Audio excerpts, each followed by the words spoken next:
Hello everyone, welcome back to civil step पर मैं हूं डॉक्टर मन। बच्चे, जैसे कि आपको पता है कि मेंस आंसर राइटिंग के लिए हमारा एक मॉड्यूल चल रहा है जहां पे आपको इन्फॉर्मेशन और नॉलेज मिलती है कि कैसे आपने अपना आंसर प्रेजेंट करना है। तो लास्ट क्लास में आपको 2 क्वेश्चंस दिए गए थे, उन्हीं क्वेश्चंस के आज हम आंसर्स डिस्कस कर लेते हैं कि उन क्वेश्चंस को आपने अटेम्प्ट करना कैसे था। ठीक है जी, तो चलिए स्टार्ट करते हैं। पहला क्वेश्चन था, what impact will the I2U2 coalition will have on the India's stance in the like worldwide geopolitics कि I2U2 के माध्यम से दुनिया के जो हम कहते हैं कि जियोपॉलिटिक्स है उस फेज में या उस स्टांस में इंडिया के ऊपर उसका क्या इम्पैक्ट होगा।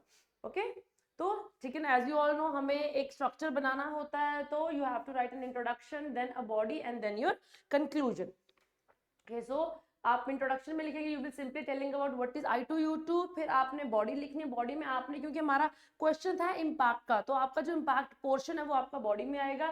सो in the body you will be writing about the impact and simply by summarising you will be concluding your answer.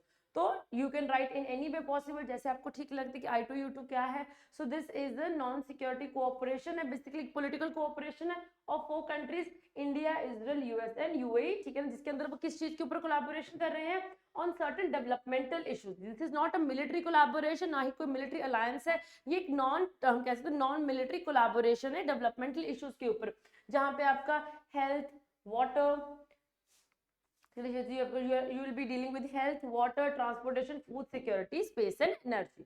Okay so अब इम्पैक्ट की अगर हम बात करते हैं तो पहली बात है recognition of India's regional importance है। अगर हम एशिया की बात कर रहे हैं, एशिया के अंदर कोई कोalition बन रही है और इंडिया उसका मेंबर है, तो कहीं ना कहीं रिकॉग्निशन है कि that India is a pan Asian player. ठीक है ना, अभी इंडिया सिर्फ एक साउथ एशियन प्लेयर ही नहीं है, अब ये एक एशियन पैन एशियन प्लेयर भी बन चुका है। ठीक है जी, मल्टीलेटरल एंगेजमेंट थ्रू मिनीलेटरल। अब ये वो ब्लॉक है जिसके अंदर एक America, that's an American country, जिसे कि हम ग्लोबल सुपर पावर कहते हैं। ठीक है ना, 2 आपके ऐसी कंट्रीज हैं जो कि अब तक एक दूसरे के एडवर्सरीज रही हैं, और चौथी हमारी इंडिया है। तो कहीं ना कहीं एक मल्टीलेटरल एंगेजमेंट का प्लेटफॉर्म है जो इंडिया को मिला है थ्रू दिस I2U2।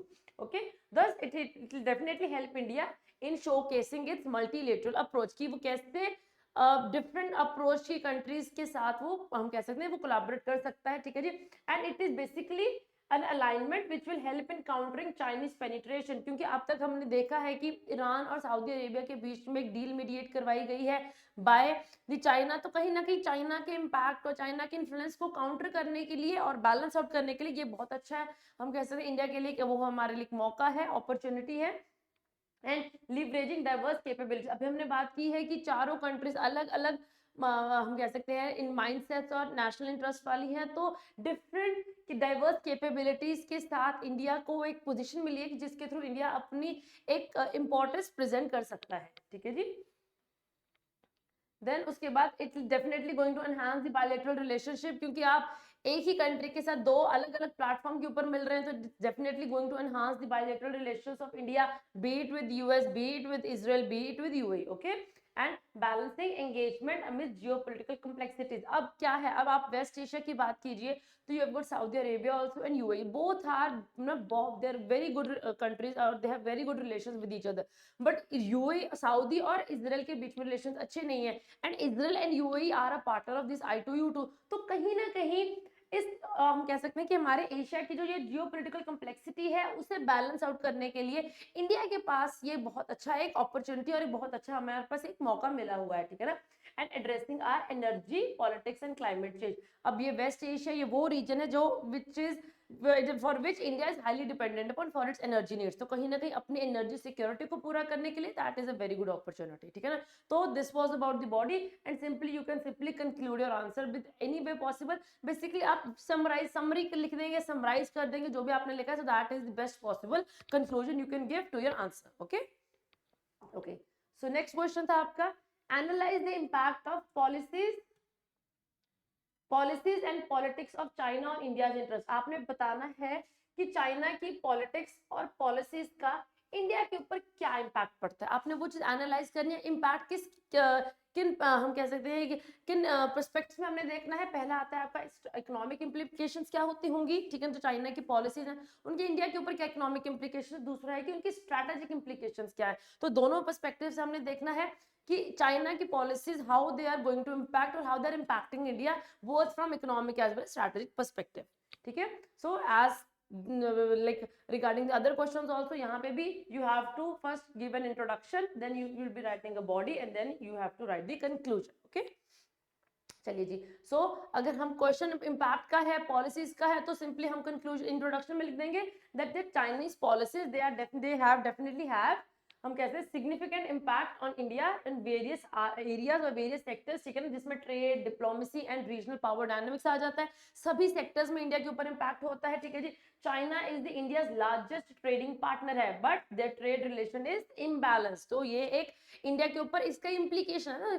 चाइना की पॉलिसी क्या है, एक्सपोर्ट, प्रोजेक्ट एक्सपोर्ट है, ठीक है ना, that is a policy of China. तो उसका इम्पैक्ट इंडिया के ऊपर क्या पड़ रहा है, हमारा नेगेटिव में आ रहा है, हमारा our trade is in trade deficit, so that is imbalance trade, ठीक है जी। उसके बाद अगर हम बात करते हैं, ठीक है ना, with India running a significant trade deficit, ठीक है, ऑल्सो स्ट्रेटेजिकली भी अगर हम देखें तो चाइना की बेल्ट एंड रोड जो इनिशिएटिव है, उसकी मिलिट्री प्रेजेंस है, कहीं ना कहीं that has also raised concerns for India security and regional influence. तो this with this you have given a base for your body, ठीक है ना, आपने एग्जामिनर को एक पैटर्न दे दिया है, आपने एक व्यू पॉइंट दे दिया कि मैं अब अपने आंसर में इन चीजों को आगे एक्सप्लेन करूंगा, okay. So what is going to the impact, so China की जो पॉलिसीज है उसके बहुत पॉजिटिव भी है, उसके कुछ नेगेटिव इम्पैक्ट भी है, ठीक है जी। ऑन वन हैंड अगर हम पॉजिटिव की बात करते हैं तो it is definitely helping India in spurring the economic growth, क्योंकि हमें वो एलिमेंट्स मिल रहे हैं, हमें वो मटेरियल्स मिल रहे हैं जिसकी वजह से हमारी कंट्री में इकोनॉमिक ग्रोथ हो रही है, ठीक है ना, एंड जॉब क्रिएशन हो रही है। और कहीं ना कहीं अगर हम कहते हैं नेगेटिव क्या है, ठीक है जी, इंडिया ट्रेड विद चाइना है, अगर हम कह सकते हैं वो डेफिसिट बहुत ज्यादा हो चुका है, तो हम इंपोर्ट ज्यादा कर रहे हैं, हम एक्सपोर्ट कम कर रहे हैं, तो ये नेगेटिव इंप्लीकेशन आती है, ठीक है जी। एंड ऑल्सो हमारी कुछ ऐसी इंडस्ट्रीज हैं जैसे आपकी इलेक्ट्रॉनिक्स होगी, स्मॉल स्केल मैन्युफैक्चरिंग है, कहीं ना कहीं चाइनीज चीपर इंपोर्ट्स की वजह से दे आर सफरिंग, ठीक है ना। सो उसी को लेके दोनों कंट्रीज के बीच में पॉलिटिकल टेंशंस होती हैं, आपके इकोनॉमिक डिस्प्यूट्स होते हैं, बहुत बार इंडिया ने एंटी डंपिंग ड्यूटीज लगाई हुई हैं चाइना के अगेंस्ट, तो ये आपका आता है कि ये इकोनॉमिक इम्पैक्ट है, ठीक है जी। सो अगर हम पॉजिटिव इम्पैक्ट की बात करते हैं, ठीक है ना, सो पहला आता है इन्वेस्टमेंट एंड ग्रोथ, ठीक है ना, पैसा आ रहा है तो इन्वेस्टमेंट हो रही है, ग्रोथ हो रही है हमारी कंट्री की, ठीक है जी। देन टेक्नोलॉजी ट्रांसफर है, ठीक है ना, बहुत बार ऐसा हुआ है क्योंकि चाइनीज जो कंपनीज हैं जब वो इंडिया में आती हैं so they are modern when compared to India, ठीक है ना, so they are bringing that modern technology, so India में economic development तो होगी क्योंकि टेक्नोलॉजिकल ग्रोथ आ रही है, हमारे पास टेक्नोलॉजी आ रही है, ठीक है जी। एंड देन इंक्रीज ट्रेड, ठीक है ना, so the increase trade between India and China has opened up new markets for Indian businesses also. अगर इंडिया और चाइना के बीच में ट्रेड हो रहा है तो कहीं ना कहीं चाइना की मार्केट भी तो इंडिया के लिए खुल रही है, तो हमारे लिए भी एक बहुत अच्छी अपॉर्चुनिटी है। अभी हमारे ऊपर डिपेंड करता है कि हम कैसे उस अपॉर्चुनिटी को हम कहते हैं अपने बेनिफिट में लेके जा सकते हैं, लेकिन we have to manufacture more and more to utilize that potential which is being created by the opening of more and more market in China, okay. So thus having a positive impact on Indian economy, ठीक है ना। Then joint ventures है, बहुत ऐसे initiatives हैं, बहुत ऐसे examples हैं जहाँ पे इंडियन और चाइनीज कंपनीज के बीच में जॉइंट वेंचर्स भी हुए हैं, सो दस definitely bringing in the innovation and competitiveness, ठीक है ना। सो दस हम कह सकते हैं कि चाइना की अगर इकोनॉमिक्स की जो इकोनॉमिक पॉलिसी है वो it is definitely bringing in some positive impact also, ठीक है ना। अगर हम नेगेटिव इम्पैक्ट की बात करते हैं तो अभी बात की है ट्रेड डेफिसिट है, बहुत ज्यादा ट्रेड डेफिसिट है हमारा, ठीक है जी। Competition in the domestic market है, ठीक है ना, आप मैन्युफैक्चरिंग की बात कर लीजिए, आप इलेक्ट्रॉनिक्स की बात कर लीजिए, आप स्मॉल स्केल की बात इन सेक्टर की बात कर लीजिए, तो कंपटीशन बहुत बढ़ चुका है हमारे मार्केट में बिकॉज चाइना से चीप इंपोर्ट आ रहे हैं, ठीक है ना। सो जिसकी वजह से क्या हो रहा है, आपकी पॉलिटिकल टेंशन हो रही है, ठीक है ना। So the on going border dispute and the political tension between China, ठीक है ना, so they definitely impacting the economic relations also, ठीक है ना, बिकॉज बार बार हमारे जो एक्सटर्नल अफेयर्स मिनिस्टर, हमारे फॉरेन मिनिस्टर, उन्होंने बार बार बोला है कि अगर आप चाहते हैं कि हमारा ट्रेड अच्छा हो, for that you need to ease out the tension at the border, तो उसका भी इम्पैक्ट हमारा नेगेटिव ही हो रहा है, ठीक है ना। इन्फ्लक्स ऑफ चाइनीज प्रोडक्ट्स है, तो हमारे चाइनीज प्रोडक्ट्स की वजह से हमारी स्मॉल स्केल इंडस्ट्री बिल्कुल खत्म हो रही है, ठीक है ना। सो कहीं ना कहीं जो बिकॉज ऑफ दिस हम कह सकते हैं बहुत बार ऐसा हुआ है कि चाइना की जो इकोनॉमिक पॉलिसीज है उनका नेगेटिव इम्पैक्ट ज्यादा देखा गया rather than the positive impact, okay. अब अगर हम स्ट्रैटेजी के लिए देखें तो what is the impact of Chinese policies on India on the strategic perspective, पहला आता है बॉर्डर डिस्प्यूट। अब चाइना की पॉलिसी क्या है, उसका जो फाइव फिंगर रूल है, जो like the palm policy of China, ठीक है। Then you have got the aggression है, आपकी जो वुल्फ वॉरियर डिप्लोमेसी है, ठीक है ना।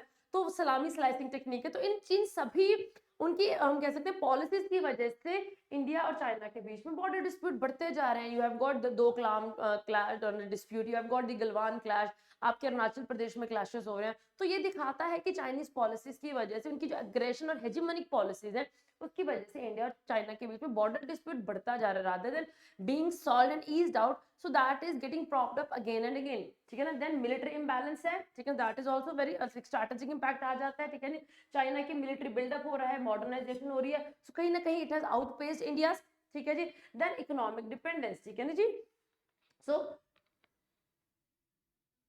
हाँ जी, so the India's dependence on Chinese imports particularly electronic sector में कहीं ना कहीं ये हमारी कंट्री के लिए वल्नरेबिलिटी क्रिएट हो गई है, बिकॉज ये वो सेक्टर्स है, अगर हमारी इकोनॉमिक डिपेंडेंस है तो इकोनॉमिक्स में तो हमारी सेमीकंडक्टर के जो चिप्स होते हैं वो भी आ जाती है, तो वो एक आपकी इकोनॉमिक डिपेंडेंस की वजह से आपकी वल्नरेबिलिटी बहुत ज्यादा बढ़ जाती है, बिकॉज अगर आपकी सप्लाई चेन डिसरप्शन कभी भी होती है तो that is going to definitely impact India on a bigger perspective और अ बिगर स्केल, ठीक है। देन स्ट्रैटेजिक पार्टनरशिप की अगर हम बात करते हैं तो China's partnership with Pakistan and other countries in the region, ठीक है ना, that has been cause of concern for India.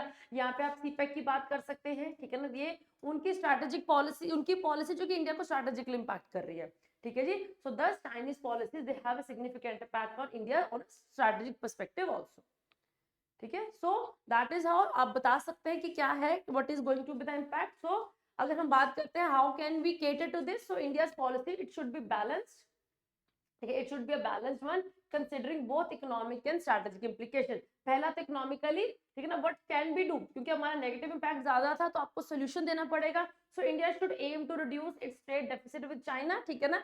Also for side by side we should also work for creating business opportunities to compete with the Chinese import। अपनी country में manufacturing को boost करने की हमें बहुत जरूरत है।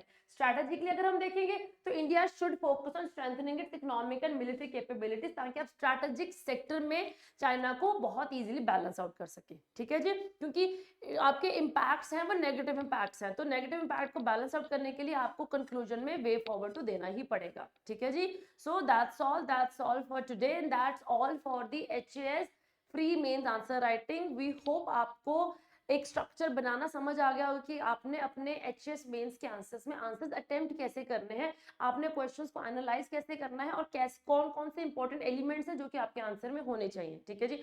वी होप आपको हमारी ये सीरीज अच्छी लगी है and you are getting benefited from it. In case you are having any doubt then feel free to contact to us. आप हमारे टेलीग्राम चैनल पे हमारे साथ, ठीक है ना, विदाउट एनी रिस्ट्रिक्शन हमारे साथ कॉन्टैक्ट कर सकते हैं और जो भी आपका डाउट है you can get those doubt clear. आपके वीकली डाउट सेशंस भी होते हैं, वहां पे भी आप अपने डाउट्स पूछ सकते हैं, ठीक है जी। So till then, so that's all for today. Till then, goodbye, take care and all the very best for your mains examination. Thank you.